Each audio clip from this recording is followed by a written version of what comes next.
Before anyone noticed the cold creeping in under the door, before the waitress poured the first cup of coffee or the jukebox clicked to life, something fragile was already breaking inside a small roadside diner on Christmas Eve, the kind of break that doesn't make noise, the kind that starts with a child's whisper and ends with a grown man realizing his heart isn't as hard as the world thinks it is. The diner sat just off a snow-dusted highway outside Flagstaff, a place travelers stopped when they were too tired to keep driving or too broke to go anywhere else, its neon sign buzzing weakly like it might give up at any moment. And inside, the decorations tried their best without much help. A crooked strand of tinsel drooping above the counter, a plastic tree with half its lights burned out, and a paper Santa taped to the window, peeling at the edges. At a small booth near the glass sat a woman named Rachel Harper, her winter coat still on because the heat never quite reached that corner, her hands racked around a menu she already knew by heart, not because she liked the food, but because she'd memorized the prices. Across from her were her twin daughters, Lily and Nora, 8 years old with matching eyes and an awareness no child should have, their legs swinging slightly beneath the table, their voices soft, their movements careful, as if they were guests in a place they weren't sure they were allowed to stay. Rachel had counted the money in her wallet 3 times before walking in, then once more after sitting down, smoothing the bills flat like that might somehow make them stretch further, doing the math in her head the way she did every day now. Subtracting tax, subtracting tomorrow, subtracting hope. She ordered the cheapest thing she could justify calling a meal and told herself this was enough. That one warm dinner in a place with lights and music counted as a Christmas memory, even if there were no presents waiting anywhere else. Life hadn't fallen apart for Rachel all at once. It had chipped away at her slowly, patiently, starting with the accident that put her husband in a hospital bed, followed by the bills that arrived before the flowers wilted, then the job she lost because grief doesn't clock out on time, and finally the quiet eviction notice that felt more like a suggestion than a warning until it was suddenly too late. Now survival was measured in days, sometimes hours, and tonight was about getting through dinner without letting her daughters see the fear she carried like a second spine. The girls didn't complain when the food arrived, a single plate meant to be shared, steam rising like a promise that didn't quite keep itself, and they ate slowly, breaking pieces in half, glancing up at their mother between bites, not asking for more, not asking for anything, which somehow hurt worse than if they had. Rachel smiled when she was supposed to, nodded when they talked about school, and pretended not to notice how thin the portions looked compared to memories from another life, all while deciding whether it was smarter to eat now or save something for later, because hunger wasn't just about empty stomachs anymore, it was about tomorrow. She didn't notice the door open at first, but she felt the shift immediately, the way air changes before a storm, the way sound pulls back on itself. Heavy boots hit tile. Leather creaked. Chairs paused mid-scrape. Members of the Hells Angels stepped inside without saying a word, their presence filling the room more completely than noise ever could. Patched vests dark against the holiday decorations, faces worn by road and weather and things that didn't make it into stories. Conversations died mid-sentence. Forks hovered halfway to mouths. Even the waitress hesitated before forcing a smile and walking over. Rachel's shoulders stiffened instantly, fear sliding in beside exhaustion, her instincts telling her not to turn around, not to draw attention, not to be noticed by men who carried reputations heavier than their jackets. The twins felt it too. Children always do, and Lily glanced past her mother's shoulder, eyes widening slightly before she leaned closer to Rachel, seeking safety without words. Rachel reached out and placed a hand over both girls' hands, grounding them, grounding herself, telling her heart to slow down, telling herself they were just people, just customers, just another table in a diner that didn't belong to anyone.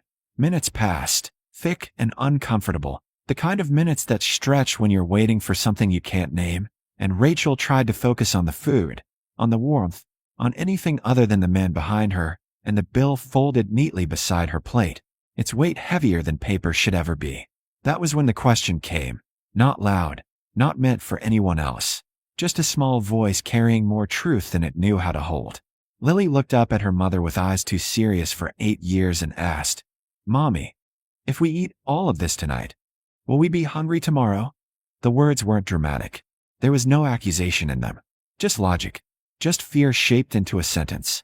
Rachel felt her throat close instantly, tears blurring her vision before she could stop them, her mind racing for an answer that wouldn't be a lie, because the question wasn't really about food.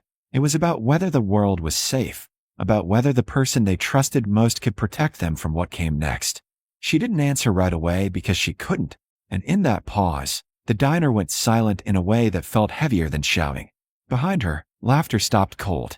A fort froze inches above a plate. One of the bikers sat perfectly still, his jaw tightening as the question reached him like a memory he hadn't invited, dragging him back to nights when cupboards were empty and promises were thin, to a childhood where tomorrow was always a worry whispered in the dark. Rachel wiped her face quickly, embarrassed by the tears, by the truth showing through, and tried to smile, breaking a piece of food in half and sliding it toward the girls as if that simple motion could fix what the question had exposed. She didn't see the man behind her yet, the one whose heart had just cracked open in silence. But she felt something change in the room, something subtle and inevitable, like the moment before a decision that can never be taken back. The man who heard the question didn't move at first, not because it hadn't reached him, but because it had reached him too clearly, settling somewhere deep in his chest where old memories still lived uninvited. And for a long moment, he just sat there with his fork suspended in midair, staring past the steam rising from his untouched plate and into a past he had spent decades trying to outpace. His name was Marcus Delton, though most people on the road knew him as Grave, a nickname earned long ago and worn like the heavy leather vest on his back, patched and weathered and marked with the insignia of the Hells Angels, a symbol that made strangers step aside and conversations grow careful. He had built a life on being the kind of man no one questioned, the kind who spoke once and was heard, the kind who didn't flinch.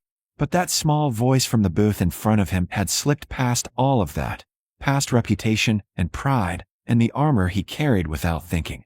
"Mommy, if we eat all of this tonight, will we be hungry tomorrow?"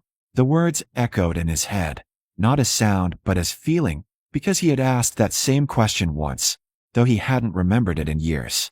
He had grown up in a single-wide trailer on the edge of a California town most maps forgot, where winter meant stuffing towels under the door to keep out the wind, and dinner meant whatever could be stretched to feed a growing boy, and a mother who pretended she wasn't hungry.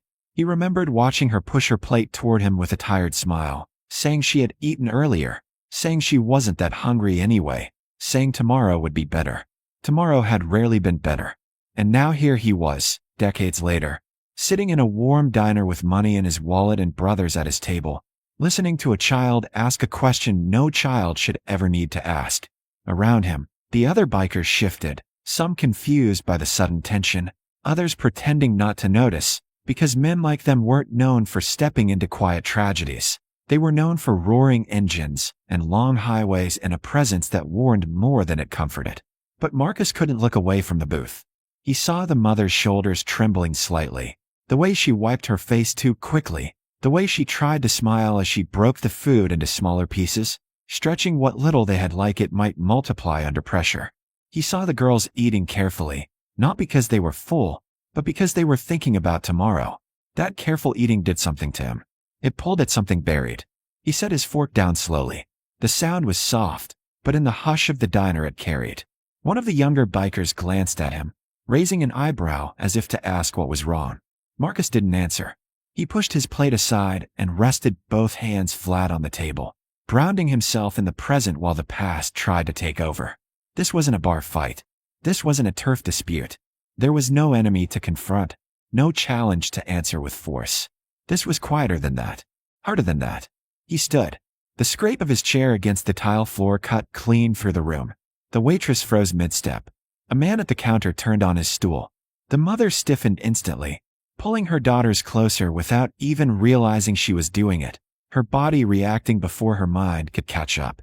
Marcus felt the fear ripple outward from her table, and for a brief second, he considered sitting back down, letting the moment pass, telling himself it wasn't his business. That would have been easier. Easier to be what people expected. Easier to keep walking. But he had made a promise once, long ago, standing outside that trailer with his fists clenched against the cold, that if he ever had enough money, enough power, enough control over anything at all, He would never ignore a hungry kid again. Somewhere along the miles of road and years of hardened choices, he had forgotten that promise. Until now. He stepped forward, heavy boots, echoing with each measured stride, not rushing, not looming, just moving with intention. He stopped beside their table, close enough to see the tear tracks on the mother's cheeks, close enough to see the girl's wide eyes staring up at him, not with the fear adults carried, but with curiosity. Children didn't always see patches and reputations the way grown-ups did. One of the twins met his gaze and held it, her expression serious but unafraid, and something inside him cracked a little wider. The mother turned slowly, her face pale, her voice caught somewhere between apology and defense, as if she expected him to complain about noise or space or something she had done wrong. He lifted a hand slightly, not to silence her, but to steady the moment. When he spoke, his voice was lower than usual, stripped of its usual edge. "Let them eat," he said gently, nodding toward the plate. "All of it. Tonight's not about tomorrow." The words weren't poetic. They weren't rehearsed. But they were steady. The mother blinked, confusion flickering across her face, uncertainty battling pride. He could see the refusal forming before she even spoke it, the instinct to say she couldn't accept help, that they were fine, that she had it handled. He reached into his jacket slowly, deliberately, aware of every eye in the diner tracking the movement. From inside, he pulled out his worn leather wallet and placed it on the edge of the table. The sound it made against the wood was soft but final. "Dessert too," he said, glancing at the waitress who still stood frozen near the counter. "And something they can take with them for the morning." The waitress nodded quickly, her composure slipping as she hurried toward the kitchen. The mother shook her head, tears gathering again, whispering that she couldn't possibly let him do that. Marcus met her eyes, not stern, not commanding, just certain. "Sometimes," he said quietly, "the strongest thing you can do is let somebody help." Around the diner, the tension shifted. One of the bikers at Marcus's table stood and walked to the register without a word. Then another followed. Bills were added to the tab quietly, without show, without announcement. No one pulled out a phone. No one clapped. It wasn't a spectacle. It was a decision. Marcus pulled a small folded card from his vest pocket and slid it across the table. It had an address written on it in rough handwriting. A warehouse downtown his chapter funded every winter, stocked with groceries and connections, and people who knew how to help without asking too many questions. "Go there in the morning," he told her. "Tell him Graves sent you." The mother stared at the card as if it might disappear. Then the tears came fully, her shoulders shaking as years of fear and exhaustion poured out in silent sobs she had never allowed herself before. The twins wrapped their arms around her, whispering reassurances in small voices. And Marcus stood there awkwardly for a second, unsure what to do with grief that raw. So he simply stayed, steady and present, until the weight in the room began to lift. The food arrived quietly, one plate at a time, as if the kitchen understood this wasn't just another order but a turning point. And soon the small booth that had felt so fragile was crowded with warmth and abundance. Pancakes replaced by pie, hot chocolate crowned with too much whipped cream, the kind of excess that felt almost unreal after so much careful counting. Lily laughed first, a small, surprised sound, like she hadn't meant to but couldn't stop it, and Nora followed, chocolate smearing across her lip as she forgot, for once, to eat slowly. Rachel watched them with her hands pressed to her mouth, committing the sight to memory because she knew this was the kind of moment that carried a person through darker days, the kind you replay when hope feels thin. The diner itself seemed to breathe again. Conversations resumed in low tones. Someone at the counter wiped at their eyes and stared into their coffee, suddenly embarrassed by the things they had complained about earlier that day. The waitress moved faster now, lighter somehow, setting plates down with care and refilling mugs she hadn't planned to refill. Marcus stepped back from the table and returned to his seat, the leather of his vest creaking as he sat, the patch of the Hells Angels catching the glow of the flickering Christmas lights for just a moment. He didn't touch his food. He just watched. Around him, his brothers paid their tabs one by one, adding a little extra without comment, without needing to be told. They understood. This wasn't about money. It was about something older than that. Outside, snow continued to fall, thick and steady, covering the highway in a quiet that felt almost gentle now. Rachel eventually stood, pulling her coat tighter around her daughters. her hands still trembling, but no longer from fear. She turned toward Marcus, their eyes meeting across the room. There was no speech prepared, no way to say thank you that didn't feel too small, so she simply nodded, a silent acknowledgement carrying more weight than words. Marcus nodded back, just once, and in that brief exchange was understanding. No debt owed, no story to tell, just a moment shared and released. The girls waved shyly as they passed him, their voices bright as they talked about dessert and Christmas morning, about simple things that felt possible again. When the door closed behind them, the diner's usual sounds slowly returned, forks clinking, chairs shifting, the jukebox humming softly in the corner. One of the younger bikers leaned over and muttered that he hadn't known Marcus had that in him. Marcus didn't answer right away. He watched the window until the girl's footprints disappeared under fresh snow, then exhaled deeply, as if something tight in his chest had finally loosened. "Yeah," he said quietly.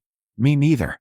He leaned back, letting the warmth of the room settle over him, knowing he hadn't fixed the world and hadn't erased tomorrow's worries, but he had answered a question when it mattered, and sometimes that was enough.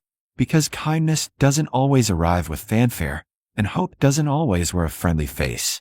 Sometimes it comes on heavy boots in a quiet diner, and sometimes it leaves behind nothing more than full plates, lighter hearts, and the knowledge that even the hardest shells can break open to reveal something human underneath.